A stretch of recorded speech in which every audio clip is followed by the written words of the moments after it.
இந்த புத்தகம் சிகரம் செந்தில்நாதன் அவர்கள் எழுதிய பெருந்தெய்வ வழிபாடும் பெண் தெய்வ வழிபாடும் என்கின்ற புத்தகம். இந்த புத்தகம் மட்டுமில்லை, நிறைய புத்தகங்கள் சிகரம் செந்தில்நாதன் அவர்களால் நிறைய வரலாற்று தரவுகளோடு வழிபாட்டு முறைகள், தெய்வ முறைகள், தெய்வ வழிபாட்டு முறைகள் குறித்து பதிவு செய்திருக்கிறாரு. அவருடைய அந்த நூல் வரிசையில் இந்த புத்தகம் தவிர்க்க முடியாத புத்தகம். வாய்ப்புள்ளவர்கள் அவசியம் வாங்கி படிக்கவும். பெருந்தெய்வ வழிபாடும் பெண் தெய்வ வழிபாடும் சிகரம் செந்தில்நாதன். பார்வையாளர் அனைவருக்கும் தமிழ் மலையாளியின் அன்பு வணக்கம். இன்று நாம் பார்க்க இருக்கின்ற தலைப்பு புனிதம் கெடுக்கும் கைகூலிகள் என்பது குறித்து பேச இருக்கிறோம். உதறி தள்ளுங்கள் உதிரிகளை என்பது குறித்து பேச இருக்கிறோம். கூடுதலாக மாவீரர்களினுடைய புனிதத்தை காப்பாற்றுவோம் என்பது குறித்து நம்ம பேச இருக்கிறோம். எதற்காக இந்த நேரத்தில், இந்த காலகட்டத்தில் இது போன்ற ஒரு தலைப்பை வைத்து பேசணும் அப்படிங்கிற ஒரு கேள்வி உங்களுக்கு வருவது இயற்கை.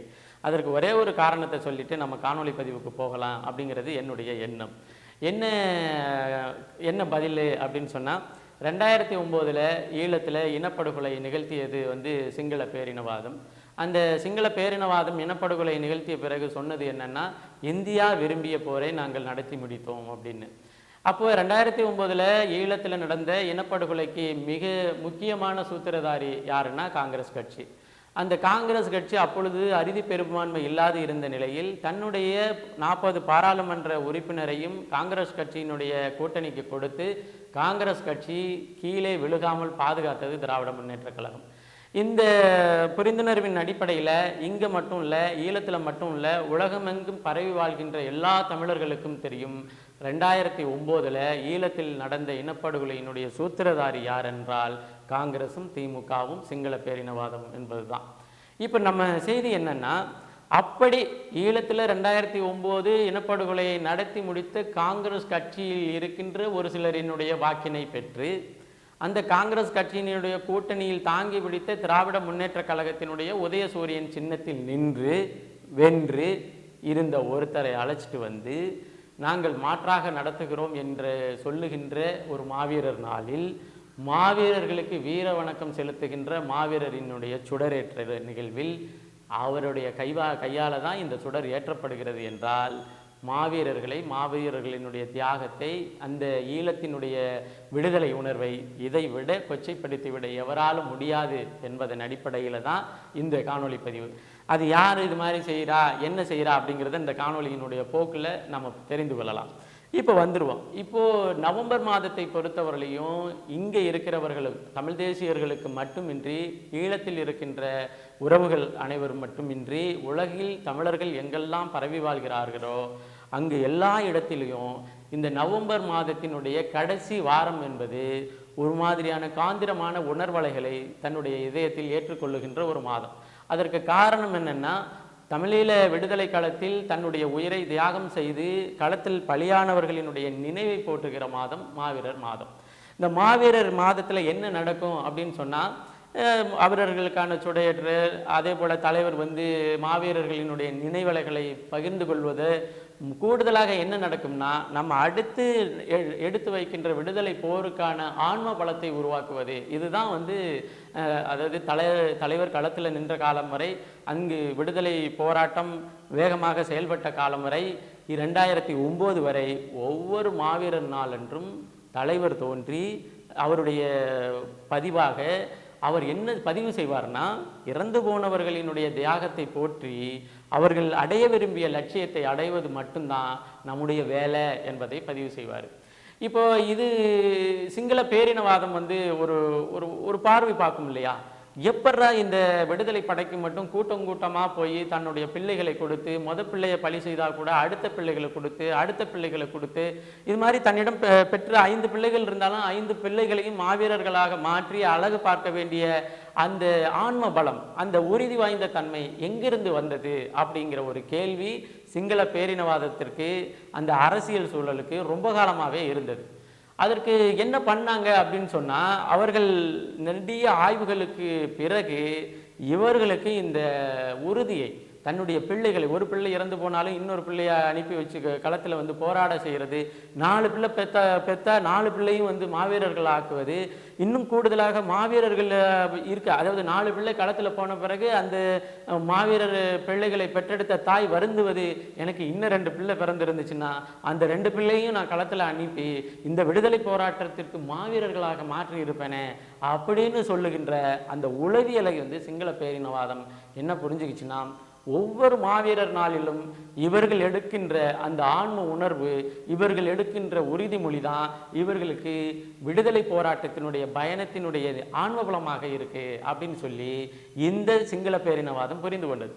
அதன் பிறகு என்ன நடந்தது, என்ன நடக்குது அப்படின்னு நம்ம பார்த்தோம்னா, நடந்தது ரொம்ப காலத்துக்கு முன்னாடி நடந்ததுன்னா, நம்ம இப்போ விடுதலை போராட்டம் வந்து அங்கே களத்தில் நடந்து கொண்டு இருந்தாலும் அந்த விடுதலை போராட்டத்தினுடைய தேவைகளுக்காக, அவர்களினுடைய வளர்ச்சிக்காக, அவர்களினுடைய இந்த இருப்பிற்காக பல்வேறு நபர்கள் உலகமெங்கும் பரவி வாழ்ந்த விடுதலை போராட்ட உணர்வாளர்கள் உழைத்தார்கள். அங்கங்கே ஒரு அமைப்பை வைத்து, அங்கங்கே இப்போ லண்டனா ஒரு அமைப்பு வைத்து, பிரான்ஸா ஒரு அமைப்பை வைத்து, அமெரிக்காவா ஒரு அமைப்பை வைத்து, அதே போல் கனடாவா, உலகமெங்கும் ஈழத்தமிழர்கள் எங்கெல்லாம் பரவி வாழ்கிறார்களோ அங்கெல்லாம் ஒரு அமைப்பை வைத்து இங்க மாவீரர் நாள் வந்து அனுசரிக்கப்படுவதை போலவே அவர் வாழ்கின்ற இடங்களில் மாவீரர் நாள் வந்து பட்டு கொண்டு இருக்கின்றது. இன்னைக்கும் இங்க வந்து ஈழத்துல வந்து இந்த சிங்கள பேரினவாதத்தினுடைய நெருக்கடியினால மாவீரர் நாளை வந்து தொடர்ந்து நடத்த முடியாத சூழலிலும் கூட அங்கு பல்வேறு நெருக்கடிகளின் ஊடாக மாவீரர் நாள் அனுசரிக்கப்பட்டு கொண்டிருக்கின்றது. அதே போல உலகமெங்கும் பரவி வாழுகின்ற ஈழத்தமிழர்கள் தான் வாழ்கின்ற இடத்தை மையமாக வைத்து ஒரு இடத்தில் ஒவ்வொரு வருடமும் இந்த மாவீரர் நாளை அனுசரித்து வந்து கொண்டிருக்கிறாங்க. அதை இல்லாமல் வந்து ஈழத்தில் இருக்கின்ற மாவீரர்களினுடைய குடும்பத்திற்கு மரியாதை செலுத்துவது, அவர்களுடைய பெற்றோர்களுக்கு மதிப்பளிப்பது, இந்த வேலைகளையும் செய்துக்கிட்டு இருக்காங்க, செய்து கொண்டு வந்தாங்க. இப்போ இந்த சூழலில் தான் சிங்கள பேரினவாதம் இந்த விடுதலை போராட்டத்தினுடைய ஆன்ம பலமாக இருக்கிறது எது? மாவீரர் நாளினுடைய கொண்டாட்டம். அப்போ அந்த கொண்டாட்டங்களை நம்ம இருக்கிற இடத்துலலாம் சீர்குலைக்க வேண்டும் என்கின்ற ஒரு முடிவுக்கு வருது. அது முடிவுக்கு வந்த காலகட்டத்தில் என்னென்னா, அங்கங்கே போட்டி குழுக்களை வெளிநாடுகளில் வந்து இப்போ ஒரு ஈழத்தமிழர்கள் வந்து ஒன்றாக ஒரு மாவீரர் நாளை அனுசரிக்கிறாங்கன்னா, அந்த அனுசரிக்கிற அந்த குழுவிலிருந்து யாராச்சும் ஒருத்தரை வெளியில் எடுத்து இந்த சிங்களர்களும் அந்த நேரத்தில் அவர்களோடு ஒன்றாக நின்று போட்டி குழுக்களை உருவாக்கினார்கள். போட்டி குழுக்களை எப்படி வந்து இங்கே தலைவர் படை வந்து விடுதலை படையை நடத்தி கொண்டிருக்கும் பொழுது ஈழத்தில் அந்த விடுதலை படையை வந்து பலவீனப்படுத்துவதற்காக பல்வேறு போட்டி குழுக்கள் உருவாக்கப்பட்டதோ, அதே போல மாவீரர்களினுடைய ஆன்மா தான் வந்து உங்களை வழிநடத்துது என்பதன் அடிப்படையில் உலகமெங்கும் இருக்கின்ற அமைப்புகளிலும் இந்த மாவீரர் நாளை அனுசரிப்பதற்காக போட்டி குழுக்கள் உருவாக்கப்பட்டது. அப்போ என்னன்னா, இப்போ லண்டன் ஒரு இடம் இருக்குது, அங்கே எல்லா ஈழத்தமிழர்களும் இணைந்து ஒரு இடத்துல மாவீரர் நாளை அனுசரிக்கிறாங்க. அப்போ இவர்களை குலைக்க வேண்டும் அப்படின்னு நினைக்கிறவங்க என்ன பண்ணுவாங்கன்னா, அதிலிருந்து ஒருவரை அழைத்து வந்து அல்லது அதிலிருந்து ஒருவரை பிடுங்கிட்டு வெளியில் வந்து மீதி இருக்கிற எல்லா கைகூலிகளையும் ஒன்றாக்கி ஒரு இடத்துல நிற்க வச்சு, நாங்களும் மாவீரர் நாளை அனுசரிக்கிறோம், அப்போ நாங்களும் அந்த விடுதலை உணர்வை நாங்கள் வந்து மதிக்கிறோம் அப்படின்னு ஒரு தோற்றத்தை உருவாக்குவது.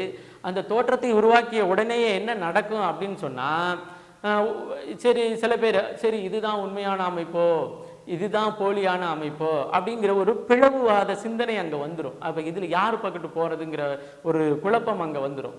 அதன் பிறகு என்னென்னா, இந்த போட்டியாக ஒருவரை அழைத்து வைத்து போட்டியாக ஒரு மாவீரர் நாளை நடத்தியவர்கள் என்ன பண்ணுவாங்கன்னா, ஈழத்தமிழர்களை வந்து வஞ்சிக்க தொடங்குவாங்க, தலைவரை வந்து எதிர்த்து பேசுவாங்க, தலைவர் வந்து போக்கு சரியில்லைன்னு சொல்லுவாங்க, தலைவர் வந்து இப்படியெல்லாம் பண்ணுறாரு, இதற்கெல்லாம் நம்ம வந்து ஒன்றும் செய்யக்கூடாதும்பாங்க.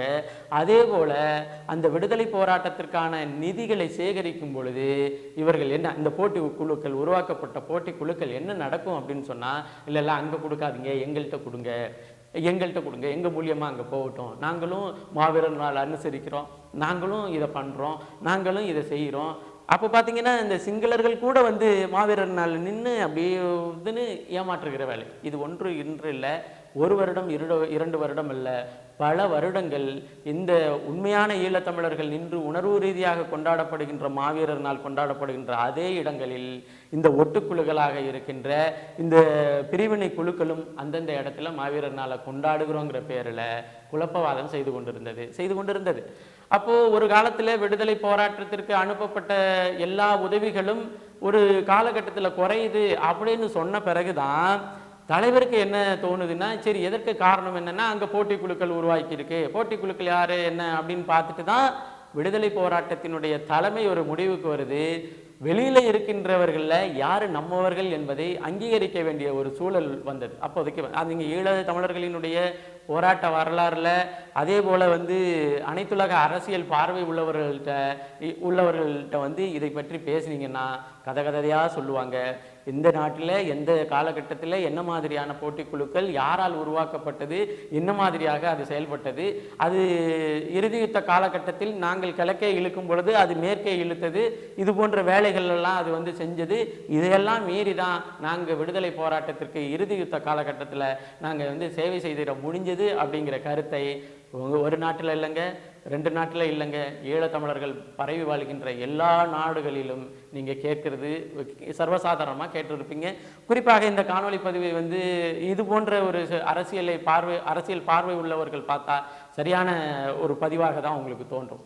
அப்போது என்ன நடந்துச்சு அப்படின்னு சொன்னால், ஒரு விடுதலையினுடைய ஆன்ம பலத்தை குலைப்பதற்காக அந்த விடுதலை உணர்வை நசுக்க துடிக்கின்றவர்கள் உருவாக்கிய போட்டி குழுக்கள் அது தன்னை போலவே உண்மையானவர்கள் போலவே குரூப்பில் டூப்பு மாதிரியான வேலைகளை செய்து கொண்டு உலகம் எங்கும் போட்டி குழுக்களை உருவாக்கினார்கள். அதன் பிறகு தலைவர் யார் உண்மையானவர்கள், யார் இந்த குழு எதற்காக உருவாக்கப்பட்டது, எவர் போட்டி குழு என்று ஒரு சில அடையாளங்களை, அதனால தான் ஈழத்தில் இருக்கின்ற பல்வேறு தளபதிகள் பல்வேறு காலகட்டத்தில் வெளிநாடுகளுக்கு பயணம் சென்று இவர் தான் நம்ம அங்கீகரிக்கப்பட்டவர், இன்னொருத்தர் போட்டியானவர்னு யார் பக்கம் நின்னாங்களோ அவங்கள புரிஞ்சுக்கிட்டாங்க மக்கள் அங்கே உள்ள மக்கள். இங்கேருந்து லண்டன் போய் இப்போது ஒரு தளபதியோ இங்கேருந்து செல்கின்ற தளபதியோ யார் பக்கத்து நிற்கிறாங்க, என்ன மாதிரியான ஒரு கூட்டங்களில் கலந்துக்கிறாங்க அப்படிங்கிறத வச்சு அங்கே உள்ளவர்கள் முடிவு வந்துட்டாங்க. எது ஒட்டுக்குழு, எது பிளவுவாத சக்திகள், எது கைகூலி வேலையை செய்யுது அப்படிங்கிறத புரிந்து கொள்வதற்கு நாளாயிருச்சு. ஆனால் இது போன்ற குழப்பங்களை உருவாக்குவது இன்று நேற்றல்ல, தலைவரினுடைய காலகட்டத்திலிருந்து நடந்தும் வந்து கொண்டிருக்கின்றது. இன்னைக்கும் இந்த சர்வதேச அரசியலில் தனித்தமிழீழ சோசலிச குடியரசு என்கின்ற ஒற்றுமையான உணர்வு மலர்ந்துவிடக்கூடாது என்பதற்காக அங்கங்கே ஒரு சில நபர்களை வைத்து சிங்கள பேரினவாதம் போட்டி குழுக்களை உருவாக்கி கொண்டிருக்கின்றது. இப்போ ஒரு நாட்டில் இப்போ வெளியில் இருக்கிற ஒரு நாட்டில் ஒட்டுமொத்த கோரிக்கையை முன்மொழிகின்ற ஒரு அமைப்பு இருக்கும், 2 அமைப்பு இருக்கும், இன்னும் சொல்ல போனால் 3-4 அமைப்புகள் இருக்கும். இந்த ஒரு அமைப்பு 2 அமைப்பு என்ன நடக்கும் அப்படின்னு சொன்னால், உறுதியாக தனித்தமிழீழ சோசலிச குடியரசு மலர்ச்சி என்பதை முன்னெடுத்து செல்லும். மீது இந்த போட்டியாக உருவாக்கப்பட்ட குழு என்ன செய்யும்னா, அவங்க செய்யறது தப்பு, அவங்க இன்னமேலுக்கு வாய்ப்பே இல்லை, அது மாதிரியான ஒரு நகர்வுக்கு இனி வாய்ப்பே இல்லை என்பது போன்ற பொய்யான பிரச்சாரங்களை அங்கு உள்ளவர்களிடமுடைய மனதில் விதைத்துட்டு வரும். இது ஒரு வகையான பின்னடைவு தானே. அதாவது தனித்தமிழீழ சோசலிச குடியரசு மலர்ச்சிக்கு சர்வதேச அரசியல் முன்னெடுப்புகளை எடுக்க வேண்டும் என்று உறுதியாக நிற்கின்ற அந்த குழுவினுடைய ஆன்ம பலத்தை இது போன்ற ஒட்டுக்குழுக்கள் உருவாகி அதற்கான வாய்ப்பே இல்லைன்னு வாலண்டரியாக அவங்க பக்கத்து இருக்கிறவங்கள்ட்டெல்லாம் போய் பேசி ஒரு விதமான குழப்பமான மனநிலையை உருவாக்குவது ஒரு வகையான துரோக செயல். இந்த செயல் அங்கங்கெல்லாம் நடந்துச்சு. அப்புறம் இங்கே தமிழ்நாட்டிலையும் இப்போ நடக்க தொடங்கியிருக்கு. அப்படி தான் நான் எடுத்துக்கிறேன், அப்படி தான் இதை நான் பார்க்கிறேன். ஏனென்றால் இந்த மண்ணில் 2009க்கு பிறகு எவ்வளவு பெரிய நெருக்கடிகளை ஒவ்வொருத்தரும் சந்தித்து தலைவர் படத்தை ஒட்டுவதற்கு இன்றுவதற்கு என்ன பிரச்சனை இருக்குன்னு உங்களுக்கு தெரியும். மாவீரர் நாள்களினுடைய படத்தை சுவரொட்டியாக ஒட்டுவதற்கு ஒவ்வொரு தொகுதியிலையும் எந்த பிரச்சனையும் இருக்குது உங்களுக்கு தெரியும். அது மாதிரி பல்வேறு சிக்கலின் அடிப்படையில் கடந்த 14 வருடமாக ஒரு வருடம் கூட தவறாமல் தலைவர் பிறந்த நாளையும் மாவீரர் நாளையும் அனுசரித்து வருகிறது என்றால் ஒரே ஒரு கட்சி தான், அது நாம் தமிழர் கட்சி தான். அப்படிப்பட்ட நாம் தமிழர் கட்சியினுடைய மாவீரர் நாள் அனுசரிப்புங்கிறது ஒரு பெரிய இராணுவ ஒழுங்கோடு நடக்கக்கூடிய ஒரு நிகழ்வு. முன்பெல்லாம் கட்சியினுடைய அனைத்து நிலை பொறுப்பாளர்களையும் விட்டு மாவீரர் நாள் உரையை நிகழ்த்த விட்டது உண்டு. அப்போ என்னன்னா, அந்த மாவீரரினுடைய மேடையில் ஏறி சில பேர் அரசியல் கட்சியில், நாம் தமிழர் கட்சியிலையும் ஒரு அரசியல் கட்சி தானே, மேடையில் ஏறி ஒரு சில பேர் வந்து அரசியலை நிறைய பேச ஆரம்பிச்சிட்டாங்க. மாவீரர்களினுடைய புனிதம் குறித்தோ, மாவீரர்களினுடைய தியாகம் குறித்தோ, மாவீரர்களினுடைய அந்த பற்றுறுதி குறித்தோ பேசுறதை விட்டுட்டு நிறைய அரசியல் பேசும் பொழுது அண்ணன் சீமான் அவர்கள் வந்து மாவீரர் நாள் மேடையில் இது போன்ற பேச்சுக்களை நம்ம அனுமதிக்கக்கூடாது, அதனால யாருமே நீங்கள் மாவீரர் நாள் கூட்டத்தில் மட்டும் நான் ஒரே ஒரு ஆள் மட்டும் பேசிக்கிறேன், நீங்கள் யாருமே பேச வேண்டாம் அப்படிங்கிற ஒரு முடிவுக்கு அண்ணன் சீமான் வந்தார். இன்னொன்று கூடுதலாக அங்கே கடைபிடிக்கின்ற அதே நேரத்தில் மணியோசை ஒலிக்கப்பட்டு மாவீரரினுடைய துயிலும் உள்ள பாடல் பாடப்பட்டு அவர்களுக்கான விடுதலை சுடர் ஏற்றப்பட்டு அதே நேரத்தில் இங்கே மாவீரர் நாள் உரையையும் நடத்தி முடிக்க வேண்டும் என்ற ஒரு சீர்மையினால நாம் தமிழர் கட்சி எடுத்துட்டு வந்த அந்த மாவீரர் நாளில் கூட சில அந்த புனிதம் கெட்டுவிடக்கூடாது என்பதற்காக தன்னோடு பயணிக்கின்ற தம்பிகளை கூட நீங்கள் யாரும் வந்து நேரத்தை இழுத்துட்டு போக வேண்டாம், அந்த நேரத்துக்குள்ளே அந்த கூட்டத்தை முடிக்கணும், அந்த காலகட்டத்துக்குள்ளே அதை செய்து முடிக்கணும் என்பதன் அடிப்படையில் உங்கள் எல்லோரின் சார்பாக நான் ஒரே ஆளே பேசிக்கிறேன்னு சொல்லி தான் இன்றைக்கி நாம் தமிழர் கட்சி நடத்துகின்ற அந்த மாவீரர் நாள் கூட்டத்தில் ஒரே ஒரு ஆள் மட்டும்தான் பேசுவார். அதுவும் ஈழத்தில் என்ன நேரத்தில் மணி ஒலிக்குது அந்த நேரத்தில் இங்கே மணி ஒலிக்கும், அந்த நேரத்தில் அங்கே என்ன நேரத்தில் வந்து விடுதலை சுடர் ஏற்றப்படுகிறதோ அதே நேரத்தில் இங்கே ஏற்றப்படும், அங்கே என்ன மாதிரியான நிகழ்வு இருக்குதோ அதே மாதிரி இங்கே இருக்கும். நீங்கள் மாவீரர் நாளில் வந்து நாம் தமிழர் கட்சி நடத்துகின்ற அந்த கூட்டத்துக்கு நீங்கள் போனீங்கன்னா ஈழத்தில் தலைவர் இருந்த காலத்தில் அந்த மாவீரர் நாள் அனுசரிப்பு கூட்டத்தில் அதை கலந்து கொண்டது போன்ற ஒரு மனநிலையும் ஒரு புனித நிலையும் அந்த ஒரு புனிதமான ஒரு ஆன்ம உணர்வையும் உங்களால் பெற முடியும். ஆனால் இதுதான் வந்து திராவிட முன்னேற்ற கழகம் பல காலமாக, திராவிட முன்னேற்ற கழகம் மட்டும் இல்லை, இந்திய உளவுத்துறை பல காலமாக இதை எப்படியாச்சும் குழப்பி விடணும். நீங்கள் பார்த்தீங்கன்னா மாவீரர் நாள் கூட்டம் நடத்துவதற்கோ தலைவர் பிறந்த நாள் கூட்டம் நடத்துவதற்கோ இவங்க யாருமே அனுமதி கொடுக்க மாட்டாங்க. நேரடியாக காவல் நிலையம் போய் காவல் நிலையத்தில் அனுமதி மறுப்பு நடந்து அதன் பிறகு நீதிமன்றம் போய் நீதிமன்றத்தில் வந்து ஒரு தனி மனித அல்லது ஒரு கட்சியினுடைய உரிமை கோரலை முன்மொழிஞ்சு அதன் பிறகு அனுமதி பெற்று தான் இந்த கூட்டங்கள் நடத்தப்படுகிறது. இப்போ இந்த சூழலில் தான் திராவிட முன்னேற்ற கழகம், அண்ணா திராவிட முன்னேற்ற கழகம், இந்திய உளவுத்துறை இது எல்லாம் சேர்த்து சரி இவங்களுடைய அசராத ஆன்ம பலத்திற்கு என்ன காரணம், ஈழத்தில் வந்து சிங்கள அரசு வந்து மாவீரர்களினுடைய தொடர்ச்சியான போராட்டத்திற்கும் ஓய்ந்து விடாத விடுதலை போராட்டத்திற்கும் எது ஆன்ம பலமாக இருக்குது அப்படிங்கிற ஒரு விசாரணை இறங்கினது மாதிரி நாம் தமிழர் கட்சியினுடைய ஆன்ம பலம் என்ன, நாம் தமிழர் கட்சி எப்படி உறுதியாக நின்று போராடுது, நாம் தமிழர் கட்சி எதற்காக கொள்கையை சமரசம் செய்து கொள்ளதில்லை, எதற்காக இது தொடர்ச்சியாக தனிச்சே நிற்கிது, இவங்க போட்டிருக்கின்ற அரசியல் கால்குலேஷன் அதாவது பொலிட்டிக்கல் கால்குலேஷன் என்கின்ற எந்த வாய்ப்பாட்டுக்குள்ளேயும் எந்த வகைப்பாட்டுக்குள்ளேயும் சிக்காமல் ஒரு கட்சி 14 வருடமாக போராடிக்கிட்டே இருக்குது. இதற்கு என்ன காரணம் என்றால் இங்கேயும் நாம் தமிழர் கட்சியை வழிநடத்துகின்றது மாவீரர்களும் மாவீரர்களினுடைய ஆன்ம பலம் என்பது இவங்களுக்கு தெரிய ஆரம்பிச்சிருச்சு. இப்போ குறிப்பிட்ட காலகட்டத்தில் பார்த்தீங்கன்னா ஐயா காசி ஆனந்தன் மாதிரியான ஆட்கள், இன்னும் ஐயா பழநெடுமாறன் மாதிரியான ஆட்கள் எல்லாம் சேர்ந்து அண்ணாமலையை கூட்டிகிட்டு வந்து காங்கிரஸு தான் இனப்படுகொலை நடத்துனுச்சு, அதனால் காங்கிரஸுக்கு எதிராக இருந்தது அண்ணாமலை, அதாவது பாரதிய ஜனதா கட்சி. அப்போ பாரதிய ஜனதா கட்சியை வச்சு நம்ம வந்து ஒரு மாவீரர் நாளை நம்ம கொண்டுட்டு வந்துடுவோம் அப்படின்னு சொல்லி இந்த வீணா போன அண்ணாமலையை வச்சு 2-3 வருஷம் ஏதோ நடத்துனாங்கன்னு நினைக்கிறேன் மாவீரர் நாள் கூட்டம். அண்ணாமலையும் வந்து கலந்துக்கிட்டு அவரும் வந்து மெழுகுவர்த்தி ஏற்றி அவருமே சில வேலைகளை செஞ்சாருன்னு வச்சுங்களேன். இப்போ அது நடக்கலைன்னு நினைக்கிறேன். அண்ணாமலை தான் லண்டனில் இருக்கிறாரு. இப்போ என்ன பண்ண, நீ என்னடா பாரதிய ஜனதா கட்சியை கொண்டுட்டு வந்து நீ நினைக்கிற, நான் இனப்படுகொலை செய்த திமுகவையும் காங்கிரஸையும் அந்த கட்சியில் நின்று போட்டிட்டு ஜெயிச்ச ஒருத்தரை கொண்டுட்டு வந்து நடத்துகிறேன்டா அப்படின்னு தான் இந்த வேலைகள் நடந்துக்கிட்டு இருக்கு. இவங்க எல்லாமே இப்போ பார்த்தீங்கன்னா இது எங்கே போய் முடியும் இப்போ இவர் வர்றார் இல்லையா, நான் மாவீரர் நாளினுடைய விடுதலை சுடரை நான் தான் ஏற்றுவேன், அப்படி நான் ஏற்றுவதாக இருந்தால் ஒவ்வொரு தொகுதியிலிருந்து என்னுடைய கட்சிக்காரராக 100 பேரை வந்து கலந்து கொள்ள சொல்லுவேன். இல்லை நான் சுடரேற்றலை, நீங்கள் வேறு யாரையும் வச்சு ஏற்றுக்கொள்கிறதா இருந்தால் நான் நிகழ்ச்சிக்கும் வரலை, என்னுடைய கட்சிக்காரர்களையும் நான் வந்து கொண்டுட்டு வந்து உங்களுடைய கிரௌடாக நான் காமிக்க மாட்டேன் அப்படின்னு ஒரு கண்டிஷனு. அந்த கண்டிஷனுக்கு இப்போ வேற என்ன, சீமான் அண்ணன் எடுத்த முடிவின் மீதும் கோபம் கொண்ட ஒருவன் வந்து எதையாச்சும் தின்னு கடப்பாறையை முழுங்கிட்டு இது என்ன சொல்லுவாங்க, இந்த ஓமத்ராகத்தை குடித்த கதையா எதையாச்சும் செஞ்சு நம்ம வந்து சீமான் அண்ணனை அல்லது நாம் தமிழர் கட்சியை ஓரங்கட்டணும். அதாவது உதிரி குழுக்களுக்கென்று ஒரு குணாதிசயம் உண்டு, உதிரி குழுக்களுக்கென்று ஒரு வேலை திட்டம் உண்டு, உதிரி குழுக்களுக்கென்று ஒரு கைகூலி அதற்கான விலைகள் உண்டு. ஆனால் இந்த யார் யாரோட மோதணும் அப்படிங்கிற ஒரு சிந்தனை இருக்கு இல்லையா, அதற்காக என்ன வேண்டாலும் செய்கிறது. இப்போ என்ன இது எங்கே போய் முடிஞ்சிருச்சு பார்த்தீங்களா? நான் ஒரு தனித்துவமான ஒரு இயக்கத்தை காணப்போகிறேன், நான் தமிழ் தேசியத்திற்கு மாற்றாக நான் ஒரு இயக்கத்தை கட்டப்போகிறேன், நான் வந்து தனித்துவமாக நின்று தமிழ் தேசியத்தை எந்த இடத்துலையும் தளர்ச்சி அடையாமல் கொண்டுட்டு போக போகிறேன், நான் ஒரு மாவீரர் நாள் நடத்துகிறேன் அப்படின்னு போனது ஒரு ரூட்டு. அடுத்து ஐயோ அந்த கூட்டத்தை கூட்டணுமே, அங்கே விடுற ஆள்களோட கூடுதலாக வரணுமே, அங்கே இருந்த விட இது கவனம் பெறணுமே. என்ன கவனம் பெறணும்னா என்ன செய்ய முடியும்? இது மாதிரி தான் காங்கிரஸ் கட்சியின் ஓட்டை பெற்று திராவிட முன்னேற்ற கழகத்தினுடைய உதயசூரியன் சின்னத்தில் நின்று அதன் பிறகு இங்கே வந்து அதில் என்ன பார்த்தீங்கன்னா நிறைய பேர் வாங்க, தனியாக ஒருத்தர், கூட்டாக ஒருத்தர், இன்னும் ஒரே உழவன் போல ஒருத்தர்.